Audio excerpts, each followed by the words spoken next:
चलिए दोस्तों बात करते हैं सीखो नई क्वेश्चन के बारे में। इस क्वेश्चन में एग्जामिनर ने कहा the cost of production one article by Mahesh in a factory was 2000. It cost him as much as 10% of the production cost to move the production from the factory to the showroom. From the showroom, he sell the product at a price which was 15% more than the total cost incurred by Mahesh in the production transporting the item. At what price does Mahesh sell the production from the showroom?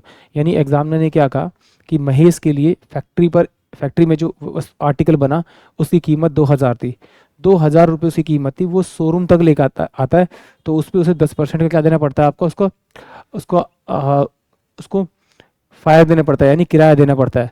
उसके बाद में वो क्या कहता है कि जो showroom पे आने पे जो वस्तु पड़ती है उस कीमत पर वो 15% अधिक पे वो बेच देता है। तो एग्जामिनर पूछ रहा है कि उसका एक्चुअली में उसका सेलिंग प्राइस क्या होगा, ये एग्जामिनर ने मुझसे पूछा। तो सिंपल सी बात है, एग्जामिनर ने कहा कि भाई फैक्ट्री में जो बनी वो कितनी 2000 में बनी। अब वो फैक्ट्री से क्या लाएगा, शोरूम तक लाएगा, तो उसे कितना 10% उसे देना पड़ेगा। 10% क्या देना पड़ेगा उसे किराया देना पड़ेगा, यानी फायर देना पड़ेगा। तो इसका 10% निकालेंगे, इसमें 10% जोड़ देंगे तो कितना आएगा मेरे पास में 200 रुपये उसका ट्रांसपोर्टेशन का किराया लगेगा। तो टोटल शोरूम के अंदर जाके वो वस्तु कितने की पड़ेगी आपकी 2200 रुपये की पड़ेगी। उसके बाद वो कहता है कि इसे बेचता है 15% अबव पे, यानी कि इसका 15% निकाल के इसमें जोड़ दीजिए या इसका डायरेक्ट 115 निकाल दीजिए।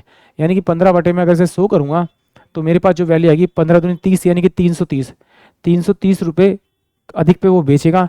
तो वस्तु का जो विक्रय मूल्य का वो कितना होगा 3, 5 और 2, यानी कि 2530, यानी कि ऑप्शन जो सी होगा वो इस क्वेश्चन के लिए करेक्ट होगा।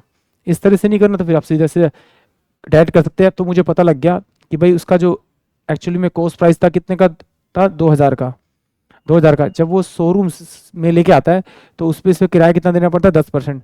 तो इसका 10% ना निकाल के इसका मैं 110% निकालूंगा तो ये मेरे पास में वो कीमत आ जाएगी जो उसे शोरूम पर आने के बाद वो वस्तु पड़ेगी।